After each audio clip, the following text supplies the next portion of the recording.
আপনাদের চাকরি জাতীয়করণ, এটা যেমন মনে করেন ফাইন্যান্স এন্ড প্ল্যানিং মিনিস্ট্রির সাথে কাজ আছে, লেবার মিনিস্ট্রির সাথে কাজ আছে। এটা শুধু আমরা বললে হবে না, আরো মিনিস্ট্রিদের সাথে নিয়ে। এবং ইতিমধ্যে গতকাল একটা ক্যাবিনেট মিটিং এ মাননীয় মন্ত্রী মহোদয়, আমি, লেবার মিনিস্টার, ওখানকার প্রতিমন্ত্রী, প্ল্যানিং এন্ড ফাইন্যান্স মিনিস্ট্রি এবং ওখানকার প্রতিমন্ত্রী আমরা আলোচনা করেছি এই কাজগুলো কিভাবে এগিয়ে নিয়ে যেতে পারে।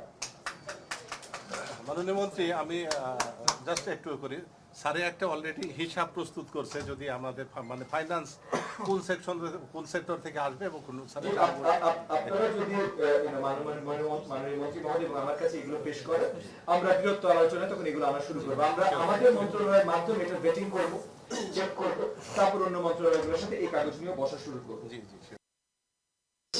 আমি এবং মাননীয় মন্ত্রী মহোদয় দুজনই শিক্ষক হিসেবে আপনাদের মর্যাদার জায়গাটা, মূল্যায়নের জায়গাটার সাথে অতি পরিচিত। সেই জায়গা থেকে আপনাদের মূল্যায়ন যেন সঠিকভাবে হয় সেটা নিয়ে আমরা ইতিমধ্যে আমাদের নিয়েছি এবং এটা আপনাদের সাথে আরো বৃহত্তর আলোচনা হবে। আমি একটা জিনিস গুরুত্ব দিয়ে বলবো যে এখন আপনারা আস্থা রাখতে পারেন, সকল কাজগুলো হবে, সকল মূল্যায়নগুলো হবে, শুধু আপনাদেরকে একটু সময় দিতে হবে। কারণ আমি এবং মন্ত্রী মহোদয় আমরা হুটহাট করে কিছু করতে চাই না। আপনাদের সাথে আলোচনার মাধ্যমে আমরা পলিসিগত চেঞ্জ এমন ভাবে আনতে চাই যে আগামী 5 বছর পর, 7 বছর পর, 8 বছর পর আবার এভাবে করে আপনাদের এখানে না আসতে পারবো, যখন আমরা দায়িত্ব থেকে যে দায়িত্ব নেব আপনাদের জন্য না আসতে পারবো। সো এমন সলিউশন আমরা আসতে চাই যে সলিউশন গুলো লং টার্ম এফেক্টিভ হতে পারে। আর লং টার্ম এফেক্টিভ সলিউশন আপনারা শিক্ষক হিসেবে, জ্ঞানী মানুষ হিসেবে আপনারা জানেন যে হঠাৎ করে হবে। আপনাদের অনেক দাবি আছে, কারিকুলাম রিলেটেড দাবি তো অত্যন্ত যৌক্তিক। মাননীয় শিক্ষামন্ত্রী মহোদয় এবং আমি আমরা প্রথম 2-3 দিনই বৃহত্তর আলোচনা করেছি যে আমরা এক কারিকুলাম আমব্রেলার অধীনে পুরো দেশকে আনতে চাই। সেটা ইংলিশ মিডিয়াম হোক, বাংলা মিডিয়াম হোক, মাদ্রাসা হোক, আলিয়া মাদ্রাসা, ইফতেদায়ী মাদ্রাসা, কওমি মাদ্রাসা, যেই নামই আপনি বলেন না কেন, একটা জেনারেল আমব্রেলা, তারপর কিছু ডিফারেন্সেস থাকবে, সেটা ভিন্ন কথা, একটা জেনারেল আমব্রেলার মধ্যে আমরা আনতে চাই। তো সেটাও তো হুটহাট করে হবে না, তাহলে কারিকুলামের কাজটা অনেক লম্বা। এটা আপনাদের প্রথম পয়েন্ট ছিল। আপনাদের অবসর সুবিধা এবং কল্যাণ ট্রাস্ট নিয়ে যে কথাগুলো আপনাদের নেতৃত্বে ভাই বললেন, সেগুলো এগেন অত্যন্ত আবেগপ্রবণ কথা এবং রেশনাল কথা। তো এই মূল্যায়নগুলো আমাদের সঠিক জায়গায় আসতে হবে, করতে হবে। কোনো কিছু আসলে আপনারা অযৌক্তিক পুরোপুরি বলেন না, আপনারা যৌক্তিক কথা বলেছেন, সলিউশন গুলো আরো যৌক্তিকতার সাথে আমাদের সামনে নিয়ে আসতে হবে। একটা জিনিস আপনারা চিঠিতে এনেছেন, কথাই বলেছেন, এবং মাননীয় মন্ত্রী মহোদয় প্রথম দিন যখন গত বুধবারে বোধহয় আমরা প্রথম অফিস করি, গত বুধবারে প্রথম এই কনফারেন্স রুমে বসে প্রথম যে প্রেস কনফারেন্স আমরা করি, সেই প্রেস কনফারেন্সে মাননীয় মন্ত্রী মহোদয় পরিষ্কার করেছেন, আমি ওনার সাথে পুরোপুরি 100% একমত যে প্রথম একটা জিনিস আমরা একদম সবসময় নজরে রাখবো, করাপশন ফ্রি আমাদের এডুকেশন ব্যবস্থা। এইটা অ্যাবসলিউটলি শিওর করব।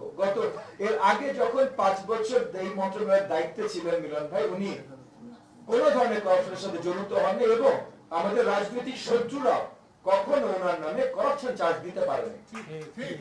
এবং আপনারা এটাও একসাথে মনে রাখবেন যে একইভাবে আমিও কোনো করাপশনের সাথে এর আগে কোনো সময় কোনো রাজনৈতিক কাজে যুক্ত হই নাই, আগামীতেও যুক্ত হব না। সো এই মন্ত্রণালয়ের মন্ত্রী প্রতিমন্ত্রী কোনো করাপশন করবে না, প্রমাণিত। এখন নতুন করে আপনাদেরকে গল্প শোনানো, এটা প্রমাণিত, এটা করাপশন হবে না। সো করাপশন ফ্রি মন্ত্রণালয় আমরা রাখবো, মন্ত্রীরা করাপশন ফ্রি থাকবে এবং আপনাদের দিকে আমরা চেয়ে আছি আপনারাও যেন আমাদের সহযোগিতা করেন যে প্রত্যেকটা অঙ্গে যেন আমরা করাপশন ফ্রি রাখতে পারি এডুকেশন সেক্টর। ম্যানেজিং কমিটি নিয়ে ইতিমধ্যে গত শুক্রবারে আসলে ছুটির দিন, আসলে আমার মন্ত্রী মহোদয় ছুটি নেই, তো গত শুক্রবারে ম্যানেজিং কমিটি গুলো নিয়ে আমরা আলোচনায় বসেছি। আমরা ইতিমধ্যে আজকেও এই মিটিং গুলো শেষ হয়ে গেলে ম্যানেজিং কমিটি নিয়ে আমাদের আলাদা সচিব মহোদয়ের সাথে একটা মিটিং আছে। সো এই যে আপনারা যে পয়েন্টগুলো এনেছেন সবগুলো আমরা অ্যাড্রেস করছি, কিন্তু জাস্ট এই মুহূর্তে আপনাদেরকে পুরো ক্লিয়ার উত্তর দিতে পারছি না। আমরা অ্যাড্রেস করে খুব শীঘ্রই ফাইনাল উত্তর দেব। এবং এই জিনিসটা গতকাল মাননীয় প্রধানমন্ত্রী জনাব তারেক রহমানের সাথে ক্যাবিনেট মিটিং এও মন্ত্রী মহোদয় এবং আমি পরিষ্কার করেছি, স্পেশালি মন্ত্রী মহোদয় মিলন ভাই পরিষ্কার করেছে যে 1 সপ্তাহের ভিতরে আমরা এই প্রত্যেক এজেন্ডা আমরা কি করছি, কিভাবে করব এবং ইম্পর্টেন্ট এজেন্ডা গুলো নিয়ে লিখিত আকারে আমরা মাননীয় প্রধানমন্ত্রীর সামনে প্রেজেন্ট করব। সো তখনও কিন্তু আপনাদের সকলের কাছে পরিষ্কার হয়ে যাবে ইনশাআল্লাহ। বাকি এনটিআরসি নিয়োগ দিয়ে কথা বলেছেন, এটা নিয়েও আমরা সচিবদের সাথে কথা বলেছি।